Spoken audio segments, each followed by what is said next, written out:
nodding today. What you mean? Yo.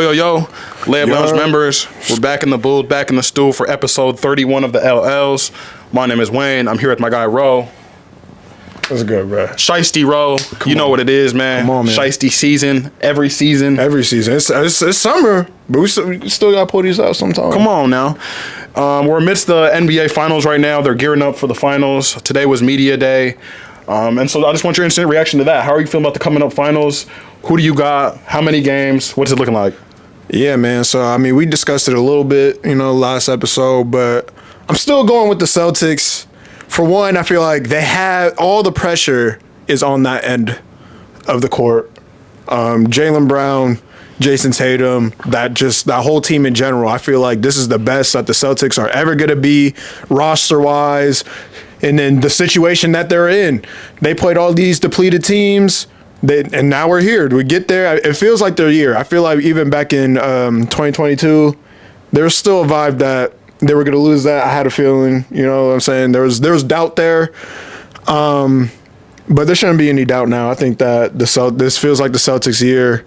And this is something that they not only want to do, this is something that they have to do. Because if they don't do it this year, man, there's so many teams that are getting better. It's not a guarantee. And I mean, going into the season with looking at the roster on paper, we knew that this team was almost like pretty much automatic bid for the NBA Finals at the very least. Yeah, very true. And so I think that they get this done in 6. I'm gonna respect Luka and Kyrie. I think that they're gonna manage to get 2 games.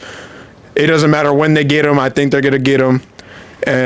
But I think it's just something that the Celtics have to take care of, because if they don't, we already know what I've been saying this whole time. Jason Tatum, you out of there. Crazy business. No, I'm with you, though. I feel like there is a lot of pressure on the Celtics. However, I'm not with you with the fact that the Celtics are going to win the series. Okay. I got the Mavs in 6, bro. And I feel like Luka Doncic is really the best player in basketball right now. And he's coming into that. He's earned that title now. I mean, that's fine. He's the best player remaining in the game right now. So why not just give him the benefit of the doubt going into this NBA Finals and say he's going to dominate the series? There's no answer for him already. I don't think there's any doubts he's going to dominate the series, though. I think it just comes down to the others. Okay, there's no questions. So if you can't stop him and he's single-handedly winning you games, how do you not have them winning the series? But which role player on the Mavs is touching a role player on the Celtics other than Al Horford? Al Horford's probably the worst role player that actually gets tick in this series. So which role players on the Mavs are outmatching? It doesn't matter in the series. That does matter. Because Luka is the system for this team. Whereas to the Celtics, that they have their entire offense as the system. Luka's role players play very well off of him. So we don't need Gafford or Lively to do all this Derek White business when all we need for them to do is get some rebounds, catch some lobs, defend the rim. So I mean, they play well in tandem with Luka. It's just that although they are a couple tiers below those Celtics guys, correct? I mean, we can't deny that. But they play a lot better alongside Luka. Because Luka has the ball the entire game. He's going to have the ball. And if he doesn't have the ball, Kyrie has it. So how can these role players around those two play better alongside them? They have to be serviceable guys. They have to be guys that are more effective without the ball in their hands. Whereas compared to the Celtics, every dude on their team could give you 20. So that just tells you, like, okay, every night we're not worried about just one dude. But is that not scary? But I'm saying we're comparing role players. So although their role players are better, the role players of Dallas play a lot better alongside I think you're a better role player if you are able to do stuff on your own. Like, you not needing Tatum and Brown to feed you, I think that just makes you a better player. Because then those role players, they're beyond a product to their system. Now we're talking about the Mavs. You're basically telling me that they're just a product to their system. That's what you're telling me. No, are they not, though? I mean, I don't think that's a good thing going into the NBA Finals. I think that in the NBA Finals, you're going to need some dudes to do more than previous series. In the NBA Finals, you're going to lean on your stars. You're going to lean on your best players. And I'm going to lean on the best player in the basketball right now. I think that they cancel each other out. I think they cancel each other. Jason Tatum and Jaylen Brown, they cancel out Luka and Kyrie. And so now it's going to come down to That's not true at all. I think, hey. Luka is head and shoulders above everyone else in this series. But Kyrie's the one that drops it down. Kyrie's the one that levels that down. It's close. No, it's close. Kyrie levels that, makes it level. We can see Kyrie get shut down. We can see Jaylen Brown struggle. We can see Tatum struggle. Luka never has those games where it's like a down game for him is a triple-double. That's what I mean. But an inefficient one. And if he's inefficient, there's no other... The fact that he's the best at everything for their team it's good and bad, because if he doesn't show up on one end, then somebody has to pick up the load. And I don't trust that the Mavs role players can pick up as much as the Celtics can if Jaylen Brown and Jason Tatum are struggling at a specific thing during a game. That's I think that's really the difference. It's just that those role players, because I'm telling you right now, there's going to be a game or two where the stars ain't, doing what they're supposed to be doing. That's just, human nature. You're not going to be going crazy every single night. But those role players that can pick up the slack for you, like you said it before, Jaylen Brown has a stinker or Jason Tatum, Drew Holiday can score 25 on a night. Derek White can give you 25 on a night. Al Horford can give you 17 to 20. Like, if you just ask him to do that for one night, he can give you that. But I think that's just the difference. You can't ask PJ Washington to give you 20. Yes, okay. You can't ask him to give you 20. Especially because, like you said, he feeds off Luka. The dudes I just mentioned, they can make their own shot. Maybe outside Al Horford, but Derek White and Drew Holiday, they don't need anybody to set them up. I think that's the difference. Outside of Kyrie and Luka, you need either Kyrie or Luka to set up the others. On the Celtics, you don't need as much help from your stars to get the role players going. And I think that's the difference in this series, and that's why I got Celtics in 6. So who's your finals MVP? It's tough. I mean, obviously, it's going to be between Brown and Tatum. I'm going to give it to Tatum. I'm going to say that he shows up. Yep. I think he's due to take over a series for that team. I think Jaylen Brown has been the most consistent player on that team thus far. That's why he won the Eastern Conference Finals player. Even though he wasn't leading in any stats pretty much. I don't know if it was just more about that game or whatnot, but I think that Jason Tatum is going to take that mantle, and we're going to know by the end of the series, there's no conversations of who was the best player on that team. Because I think Luka will be the best player on the floor. But at this point, I think the Celtics have more firepower, and I think that Jason Tatum's going to come on top. So I think that's going to be the Finals MVP. I won't be surprised if it's Brown. If it's Derek White, it's because he's locking down a Kyrie or a Luka, which I don't see that happening. So it's going to be one of those finals where if the Celtics do win, Luka still wins MVP. They give it to the losing guy. They're not doing that, because if they do that, then I'm gonna be pissed, because LeBron should have won Finals MVP every single year he's been in the Finals. No, facts. I've been thinking about this a little bit. Kyrie Irving's name has been in the media a lot, just basing it on his basketball skill, his work with Anta. Right. But shout out to him putting his dad on, by the way. 100%. That's just hard. For sure. That's filthy. Yeah. But Kyrie Irving, man, he's a legend in the game. For sure.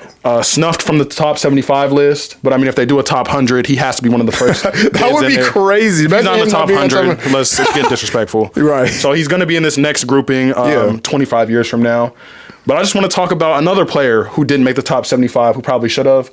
Paul George. Okay. He's just another. You think he should have made top 75? He's close. He's another guy that's probably just on the outside. He's going to be in the next grouping of the next 25 years. So I just want to ask you, who has had a more memorable career, Kyrie Irving or Paul George? Are you serious? You kidding? Bro, Kyrie Irving, for sure. And I know, in the past, it seems like I don't hate him. It sounds like I've been hating on him, right? But no, we're not doing this right now. Kyrie Irving has had a way better career than Paul George. Despite the things that were happening when he was in Brooklyn, taking games off. Boston, when he got there as the number one option, it wasn't pretty at all. But you can't just take away what he did in Cleveland, specifically in 2016.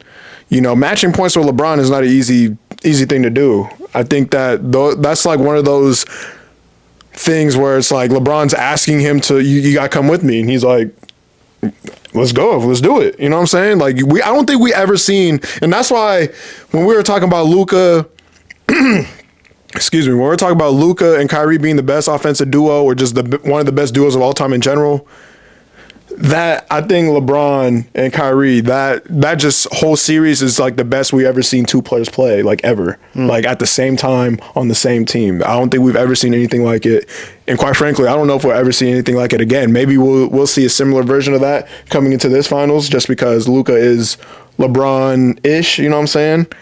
But in terms of Kyrie just being like his career versus Paul George's. Paul George, I mean, he hasn't. I'll say this though. I'll say that Paul George is a better number one option than Kyrie. I'll say that just because they got far in the East when he was on the Pacers. I think LeBron wasn't there. He might have 1 or 2 rings. You know what I'm saying? I mean, that's just how good LeBron is. But definitely a better number one option career-wise. Kyrie, like you said, he has the best shot in NBA history, not just NBA Finals history. He has the best shot in NBA history, and that holds a lot of weight versus guys who are on his status, on his, in the same tier, I should say. I think Paul George and Kyrie, they're in the same tier, but I think that Kyrie's career has just been, and especially now if he wins this ring, it's I know people are gonna say they're gonna have conversations. To me, this ring won't say that much to me, just because it just proves that he's the greatest number 2. He'll be in that conversation. He'll be the greatest number 2 option of all time. But yeah, Kyrie for sure over Paul George, and just player in general. You said it best. They're in the same tier. I feel like if Kyrie does get this next championship, it's going to separate him a little bit more. However, you made the best point. He's been the number one option before Paul George and seen major success. He battled LeBron in the Eastern Conference Finals. They had a very good team, but they're going against the Heatles at the time. Yeah. With Prime, Bron, D-Wade, Bosh, the whole squad. So, the fact that he had that stint in Indiana, he went to OKC, was in MVP conversations. He loves hanging on to that. But it's valid though. We have to admit that's what inspired a lot of players to call Paul George their GOAT, is that year in OKC where he actually was a true and tried number one option, playing alongside Westbrook, averaging 30, doing his thing. Okay, but I'm not saying he has, in terms of just memorable career, we're gonna remember Paul George as a better number one. He holds, you said it, Kyrie's a number 2. He's the best number 2. So does being a solid number 1 equate to the same weight as being the official number 2? At that point, it balances out. So that's why I'm kind of just asking you, more memorable career, it's a toss-up, I think. If we're saying memorable, there's no question it's Kyrie Irving. 2016, he could have retired after that, and he's more memorable than most. You know what I'm saying?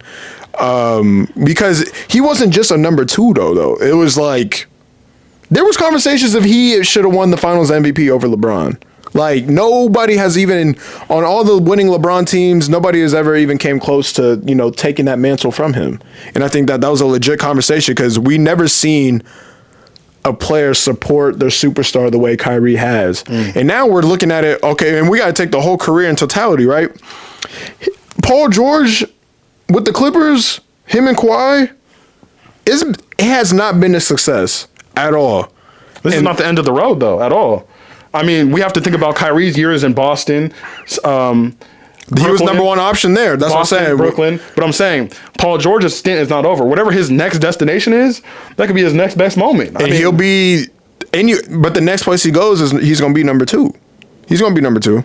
But now we'll get to see if he's going to thrive off that situation. I think this year with the Clippers, it was him as a number one option. We seen what happened though. Cooking. I don't think they win a championship though with him as a number one option, or you got to put pieces around him. I think that Pacers team is probably the best team he's ever played on. They were super built around him. I think 100%. That if they had a scoring guard, if they had somebody other than George Hill in the point guard position, they needed one more scorer. He was that dude for them, and nobody else was scoring like that for her. Lance. I'm about to say, don't leave out Lance. Bro, you can average a loud 15 points. That's not.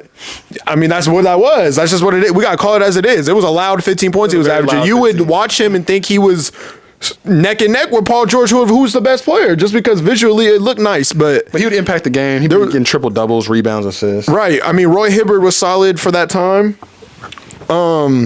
They actually needed him that season. David West, Mitty. You know what I'm saying? They had solid role play. They had a solid team over there. I remember the Heat had to go sign Greg Oden to try and deal with Roy Hibbert. They said, bruh, we're going to need some big bodies, bruh. Greg Oden. We need some big bodies. He's a legend, man. Shout out to you, man.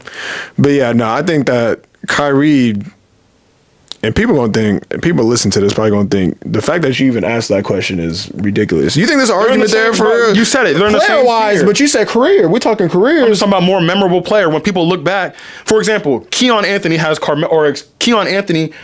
George as his GOAT. Like a lot of people in the generation. Oh, Melo's son? Yeah, Melo's son said Paul George is his Brandon GOAT. Miller? Yeah, Brandon Miller said Paul George is his GOAT. Like, number one. So that holds a lot of weight in terms of nobody saying Kyrie's the greatest player of all time. So he's better for the... Okay, so he's like a... So it's like, who's more memorable at that point? Like, if people are calling Paul George their GOAT... So he had more cultural impact, is what you're telling me. That's a different conversation. But I feel like that's memorable. It's close. I mean, yeah, you're right. Cultural impact, memorability. Because being a memorable player and having the memorable career is two different. Because when we think of career, that's when we start bringing up accolades. We bring up who he was going against in the playoffs. We think about performances. But if we just take the player, we're thinking, oh, the move, like just his skill set. We're thinking about the player. We're thinking about the skill set versus... We go and dive into his career. Now we're thinking about specific games. Him going against LeBron. Him going against Joe Ingles. Like now we're starting to think about those because Kyrie Irving's not getting cooked by Joe Ingles. Fair. He's not. That's like if Kyrie Irving got cooked by like Dellavedova or something like that. Or maybe more respectfully, maybe Sean Livingston. If he was getting cooked by Sean Livingston, it's almost Leandro Barbosa. Like if Kyrie was getting cooked by one of those dudes, that's like okay, but he'd never get cooked by a player in the stature of Joe Ingles, and that's no disrespect to Joe Ingles. Joe Ingles he's a favorite here in the LL. You know what I'm saying? He was very nice. I hope. Jingling Joe. I hope he's in the Magic wearing a quarter zip as a coach because at this point, I mean, he's not giving you minutes right now. That's just what it is. But I know he's a great locker room guy. So, give him the Caron Butler treatment. Give him a coaching spot for sure. Because I think he's nice for the locker room, nice for that culture. But yeah, Kyrie. I think he'll be a more memorable player. I think also just because he has the ball handling. Uncle Drew. I know people haven't said that in a while, but hey, and he's the greatest number 2 option in the history of the NBA. Bingo. Moving on to the next topic. Last time the Dallas Mavericks won a championship, they were frontlined by an amazing starting 5. You had Jason Kidd, Jason Terry, Dirk Nowitzki. That was a washed kid, by the way. He was washed, but I mean, he was serviceable still. They didn't need much out of him. Right. Tyson Chandler. Yes. And Sean Marion. So I mean, that was a formidable starting 5. They were making a lot of noise. I was like, they ended up beating the Miami Heat in their first year. So that was like a pivotal thing. Everyone was wondering if the Heat should break up, but that Dallas team was very good. So I just want to ask you, compared to their last championship, how does this 24 Dallas Maverick team match up to the former champs? It's tough. I think that 2011 team is a better team. I think the only argument that can be had is that Kyrie's probably if you want to match him up with Jason Terry. We was watching highlights and someone sent me highlights. One of my bros, shout out Kosi. And it was like Jason Terry had like a 32-point game, maybe like a 39-point game. He had 9 threes in the playoffs, you know what I'm saying? Just like that run. Like he was Jason Terry was going crazy during that whole run, not just the finals, but that whole run. And he won them some games in the finals. Mm-hmm. I think that their guards, like their supporting cast was just better than... I think that's the difference with me between 2011 and now. I think their supporting cast back then was better than it is right now. For sure. I mean, Gafford and PJ have been playing very well, but outside of those dudes, like they didn't have a Sean Marion. You don't have a shooter like Jason Terry on your team. They're calling Lively like the next Tyson Chandler pretty much. They work out together, actually. I saw that. Yeah, but he's not Tyson Chandler. He's a rookie right now. And then I forgot who was JJ Barrera was getting solid minutes. You know what I'm saying? He's the real Jose Alvarado. You know what I'm saying? He's the Michael Jordan Alvarado. He was their TJ McConnell. He was Gordon Braun. Picking him up too. Right. Being a pest. I'm saying. So I think that 2011 team has a slight edge. And then Dirk was just, I mean, you see the teams that they had to go through. I don't think this Mavs team is going through a Laker team. They're not going through a good Portland team like they did.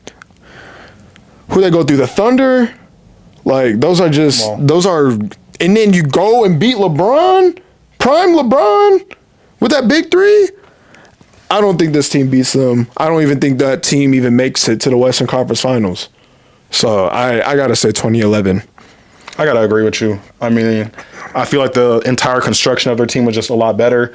They still had that one guy that they could throw it into and go get a bucket anytime. You got Dirk. Yeah. You had the defensive player of the year, defensive specialist, Tyson Chandler.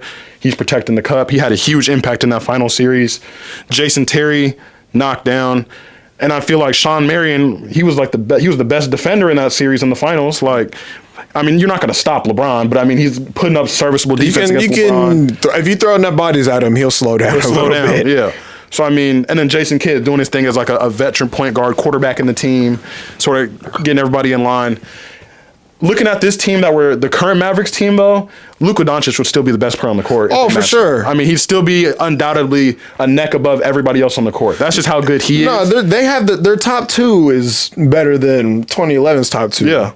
But, I mean, Dirk was playing crazy that year. So, really, is a toss-up. I mean, Luka is a better playmaker. Like, he's just better all around offensively. But it just comes down to the supporting cast for me. Mm-hmm. I just want to ask you, WNBA has been in the news a lot recently. There's just been a lot of Caitlyn Clark focus.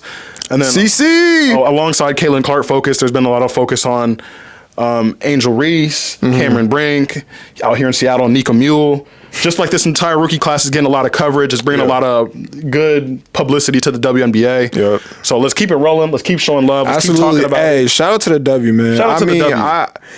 I've been watching W for, longer than people may think. You know what I'm saying? I've always been a supporter of the Storm, Sue Bird, Lauren Jackson, Swing Cash. You know what I'm saying? Like, I remember when those old teams back in the day, like, and now we're at a point where women's basketball is at an all-time high. Let's keep it going. Shout out to the ladies out there. And before you ask me something, I want to throw it back to you because there was a conversation between Stephen A. and Monica McNutt. I don't know if you've seen that. But pretty much she was saying to Stephen A., you could have been talking about the W 3 years ago.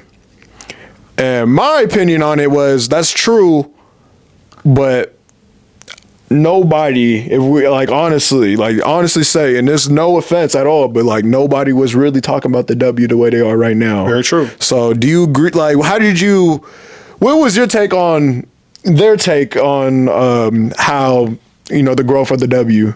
Monica's not wrong at all. I mean, she just kind of laid her chips on the table and said, yes, you could have been covering the W for the past 3 years. You could have been doing your own due diligence to like build the WNBA up now.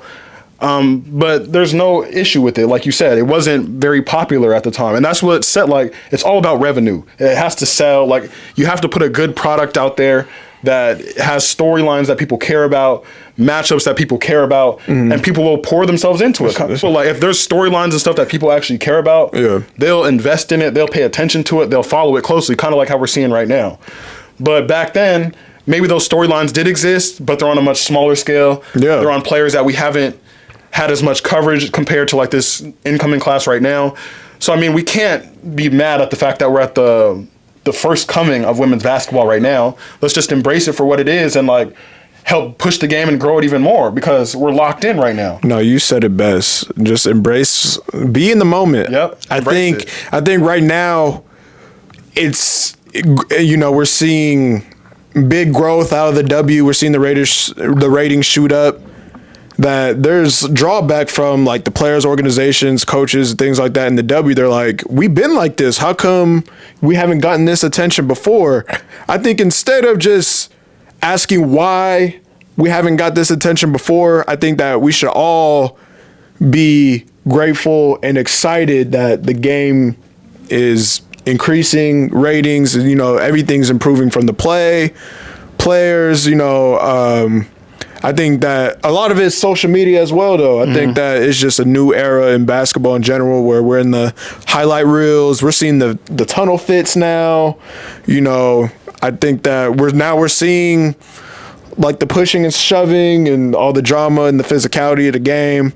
I think that we shouldn't be dwelling on what was happening in the past. I think that we just need to move forward of what's happening, because I think that there's a lot of momentum right now, and I think that if there's negativity around the game, then it might, pull back a little bit. You know what I'm saying? So I think that just ride the wave. You know what I'm saying? Hey, let's just call it as it is. I know Caitlyn Clark is not, first of all, she's not the best player in the league right now. She's not, she's not the GOAT already. I think she's heading in the right direction. I think that she got motion. That's just what it is. She got motion. There's a lot of players mad. What was her name? Kennedy Carter. She said it's not, she says she's just competing. But we can't be saying we're just competing and then tweeting, subtweeting her, retweeting everything that's negative going towards Caitlyn's way. Because the people who've been saying this absolutely right. I mean, there would be no charter planes without CC. There would not be, we're not moving arenas to watch, all these games. I think it's just something that they got to ride. Obviously, compete when you guys are on the court. I'm not saying to take it easy on her. I'm not saying to, let her score all the points and all that. We competing still. But let's just, everything outside of court, let's just embrace what's happening right now and just ride the wave. 100%. With that being said, can I ask you? Yeah. Between Caitlyn Clark and Angel Reese, who has had a larger impact on the WNBA? Who do you think? CC, Caitlyn Clark. Because I promise you. You know what? I won't promise you. Because hey, I'll give the benefit of that. Maybe there'd be similar ratings if Caitlyn Clark stayed in college and Angel Reese just jumped in. But I think that I think both of them have, pushed the W culture forward. But I think just Caitlyn Clark has had more impact. Had more impact on what's going on right now than Angel Reese. I will give Angel Reese her credit. She did do the, she made the drama. She made that whole situation. I think she provoked that situation. I think that's why we was tuned in going into the next year. Like, oh, is Caitlyn going to come back and beat her? And sure enough, she did. And everybody was tuned in. What did it get, like 4 million? I don't know how many views. The viewership was in the millions, you know what I'm saying? And so I think that storyline is what brought it up. But I think that now CC's style play is also more appealing than Angel Reese's, if we're being quite frank. I'm not saying Angel Reese is bad, because she's been great so far. She's probably top 3 rookie, if not top 2. She's been doing well for her team, but I just think that, Caitlyn Clark, she brought the motion to the game. At the end of the day, she's shooting the threes like Steph. Everybody loves Steph for the same reasons why they love CC. I think that's just what it is. I understand there's players like, I forgot her last name, but Enrique from the Dallas Wings. She double sleeve. She killing, hooping. Drew Lloyd, Seattle's own, hooping. You know what I'm saying? And Seattle gonna win the championship. But anyways, hey, we looking good, right? 5-game winning streak. We're rolling right now. We're rolling. But she's been hooping. Like, I think that, again, people are mad because she came in and were like, okay, what about these players, though? How come no one's paying attention? But she just brought eyes, and I think that, again, it just needs to be appreciated. And let's just move forward. Let's not make this a Caitlyn versus the WNBA thing. But in terms of just who's had more impact, it's for sure Caitlyn, for sure. I don't think this is, yeah. No, from a basketball standpoint, you're 100% correct. Her play style brings in the eyes. Everyone cares about her basketball ability. Yeah. And on the court, her play style is more polarizing compared to Angel Reese. Right, because there's dudes, I feel like more dudes can relate to try to be like Caitlyn Clark, you know what I'm saying? Like, she's pulling the eyes of men and women, like both. Like, does, you know what I'm saying? Like, she's more relatable. For sure. But let's stop that for a second. Okay. And let's take a step outside of the lines real quick. Okay. Angel, I'm going to help you out real quick. Because if we're comparing cultural impact, Angel by far trumps Caitlyn Clark. Explain. In terms of social media presence, Angel Reese has 3.3 million followers to Caitlyn Clark's 2.4. In terms of TikTok viewership, Angel Reese is making the pregame TikToks of the tunnel fits. She's doing all that. She's consistent to the media. I mean, shouts out to her. She's more active on social. No, she's doing her thing. She's doing her thing, correct. Okay. In terms of, you look back at college, who led all college athletes in NIL money made? There was one name. male and female. Angel Reese. You have that on wax. We got to look at because That's 100% correct. We saw State Farm commercials. We saw Nike. Those two alone. She just picked up the Gatorade one. She's okay, but I'm saying during college, at one point, Angel Reese. Which point was this? What point was this? This is post wave. This is post finger wave. Like at that height, after they won the championship, she was the girl. So I mean, although Caitlyn Clark has been hooping, she's been doing whatever. Angel Reese's face was more valuable than Caitlyn Clark's at that time, and that's just the facts. I mean, although Caitlyn Clark's play style is polarizing, the marketing side of things, everyone wants Angel Reese because Angel Reese is the Bayou Barbie. Not now. Why not? Now. They still do. How many commercials you seen Angel in? Honestly, zero. Okay, but you click on social media. She's sponsored by, and it is not a bad thing at all because she want to be within the black business. I respect it. She's with Shaq. She's with AI down in Reebok. I love that. But that's not a bigger brand than Nike at the end of the day. Who got the Nike deal? Who got the State Farm deal? Who got the Gatorade deal? Fair. But she's the most marketed woman basketball player that we've ever seen. But she's the most marketed, but she's the most marketable is what I'm trying to say. There's a difference. How many commercials Angel been? Bro, okay, I can't name one off the top of my head, but I'm saying you see it, bro. Social media carries so much weight. We have to look outside of just commercials. Like, social media engagement and social media presence is almost more valuable or equivalent to that of a commercial these days. Her Amazon Caitlyn Clark's not even on social media at all. She's trying to focus on who? That's her. Okay, but I'm saying in terms of value and impact to the game, and she's posting every day and being consistent and just being like having a presence out there, bro. Angel Reese is carrying a lot of weight right now. That's cool that you can post on social media, post your kicks, post all that. And by the way, I will help you out right now. Show up at the Meg Thee Stallion concert. She had a. Okay. When you see Caitlyn Clark at the Taylor Swift concert, then what? When you see her on stage, invite, though. When you see her on stage, then what? She didn't get the. There's who was on SNL? Who was on SNL? That's cool. She had the drip on too. Who had the SNL? That varsity jacket shit. Who had the drip? Who got the all Prada fit? The only woman at any draft to have the all Prada fit. The Prada fit. Who got out? Who? But that's what I'm saying. Motion is made. Did you see the Fendi fit she popped out the other day? Insane. She was not fit for that. No. I will admit that. We can agree on that one. Oh, absolutely. Okay, but at the end of the day, who got that though? She didn't pay for that fit. Okay, Angel don't pay for her fits. Angel had the Fashion Nova back at LSU early. She don't got Prada. Caitlyn Clark's not getting the Fashion Nova versus Prada. You tell me which one's better. Okay, that was just a designer. And she's generational with it. She was the only woman that had the all Prada fit on. Ain't nobody do that. It's close. It's a lot closer than people are giving. I'm proud of you. I'm proud of myself. It's a lot closer in terms of just impact to the W. Outside of the basketball game, outside of the line. I mean, she definitely has more support. I will say that. She has more support. Has way more support. Bro, supporters are riding tough for her right now, too. We seen Lonzo Ball say, I'll pay for your fine. Come on. We seen Lotto pull up to a game. And Caitlyn Clark got Jason Sudeikis. I mean... Angel Reese is in music videos. That's cool, but who's a better basketball player? Bro, that's what I'm saying, though. It's impact to the W. Although, there's a... Who made the... So you telling me if it was just Angel that came in and not Caitlyn Clark just comes in next year, you think the charter planes is happening as fast as it did? Because we saw a video of Caitlyn Clark just out there bare at walking through the airport. People videoing her, whatever. Bro, the same. It might have been 2 days later. They said, you know what? Boom, we got charter planes now because we can't even. Nobody can touch the golden goose. And that's exactly what she is. She's the golden goose. Exactly. They've crowned her that, and the media's trying to crown her that. I'm just saying. They're trying. They're trying to, yes, 100%. So she's just not. She should try and earn it. I mean, she is the chosen one. She is she has to prove it at this level too, though. I mean, we can't just give her the. They're trying to get. She's the face of the league already. Let's talk about Asia Wilson.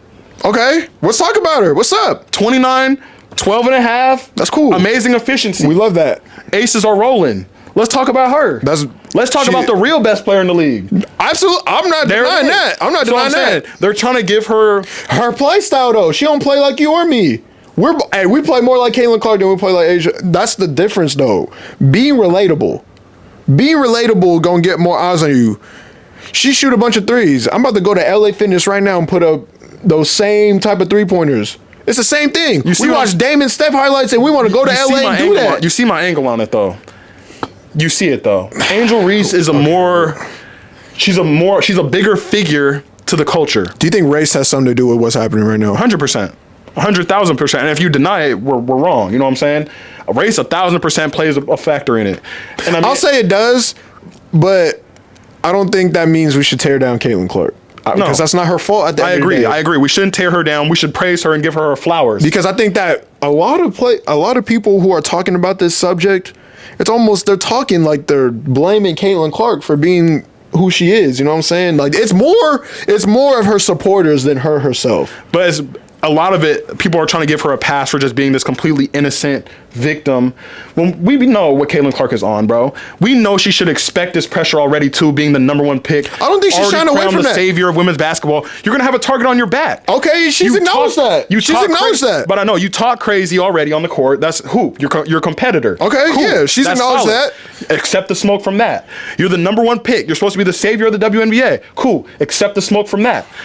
You're gonna get smoke from everywhere, Caitlyn. So you can't play the victim here. You know what I'm saying? She's not. So That's the thing. That's I don't the issue. Like I don't think she's playing victim. I think that she has other people just speaking on her behalf, and I think that she should be going to them and be like, "Hey, you don't gotta talk for me." It's just the media, though. That's what the media. It's the media. Saying. That's on, and this is what we're drawing back to. I don't think it shouldn't be her fault that this is happening right now. Like, this is the media portraying that Caitlyn feels this way. Somebody ask her how she feels about it. You know what I'm saying? I think that there's a lot of people within the organization, starting with, that are just speaking for her, like, oh, she's getting fouled, she's getting hammered. That's their opinion.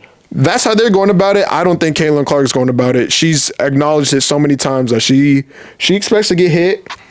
She expects to get banged up, you know what I'm saying? But I guess because she's not embracing it the way that Angel does. I know Angel's like, oh, I want to be hit. I want to be like, because she's not saying that. That's not. I mean, they're two different players. Like, they don't got to be the same. Like, I agree. I think that. Yeah, they're approaching it differently. I mean, I love Angel's attitude about it. I love that she's like, you know what? I want to get hit. I want to get better. I want them to swing me around pretty much, because I'm gonna get right back up. If Caitlyn feels like she's getting unfairly, checked, that's her opinion. And I mean, looking at it from Angel's point, I mean, Angel could easily we could easily say the same things happening to Angel, but I mean, the only difference is the way their organizations and stuff. Because again, I think it does come down to race. Because who is their head coach down in Chicago? Teresa Weatherspoon. She is a black woman who's also played in the W. And then you go to Indiana side, who's their coach? Christy Sides. I don't know her basketball history, but white lady. Who's their GM? I forgot her name, but white lady. You know what I'm saying? Like, that's what it's a cultural thing that the way they're handling it. But I don't like how the media is saying something is race has something to do with it. I don't think racism is being played here, if that makes sense. I don't think it's racism, but race is definitely playing a part between how people are looking at it is based on, experience, culture, things like that. But I don't think any racism is happening right now. I think maybe from the media, but just What's his name? Samuel Acho. Yeah, he made a pretty good point for that. Is it Emmanuel? Emmanuel Acho. Emmanuel Acho? Yeah, Emmanuel Acho made a really good point. He said every storyline has to have an antagonist and a protagonist. So he's all like, inversely, the way Caitlyn Clark is getting praised, Angel Reese she's going to get put down because every story needs a villain. And she said she wanted to be the villain. She wanted that villain though. role. So I mean, at the same time, it's good for the game. It's growing the game. So she's embracing the villain role. So now we can end talks of why they talking about Angel Reese like, crazy. They shouldn't be, but she kind of painted her own target on her own back at this point. No, she did, but that's just her play style. That's the way she acts. Mm-hmm. She's outgoing. She's, what I'm saying? That's just who she is. That's her persona. I mean, Caitlyn Clark is much more conservative, much more reeled in. You're not hearing everything she says. She's not on any social media. And I don't think that's a bad thing, is what I'm saying. I don't think that's a bad thing. But to say that Angel Reese has more basketball impact. I never said basketball. I said a bigger impact on the W. No, okay, on the league. No, charter planes was not happening with her there. Respectfully, it wasn't going to happen. Does Angel Reese even got more motion than Cameron Brink at this point? I don't think so. I don't think so. Yes. No. They're close, though. But Angel for sure does. Just because Angel Reese's name is so big. Because Cameron Brink got all the RG3s going crazy. Everybody going crazy, though. She got all the RG3s drooling right now. RG3s is crazy. Talk about the W a little bit more, you know what I'm saying? Just because we got some W content on the way, too. So stay tuned. For the ladies. For the ladies. For the ladies. Shout out to y'all, because I know y'all love the W. Shout out to my dog, Hannah. She wanted me to talk about more about the W, so shout out to you. What's her name? Hannah? Yeah. Shout out Hannah. We're talking more W. We're going to talk about more W. Shout out to Circum Sports, too. We're going to be talking more W. Ariana wanted me to talk about more. You seen her in the comments when she's like, I agree with Roman. Oh, yeah. Yeah. Shout out Ariana as well. Ariana. Roman be on here lying, bro. What you talking about? Ariana. Lying, see? Please do your due diligence. Keep showing love. Like, subscribe, share. Because we better than your favorite podcast. I don't even care. And someone better endorse us soon before your favorite smoothie place does. That's all we gotta say. Shout out to. I ain't even gonna shout out that person today. We out. Oh, yeah.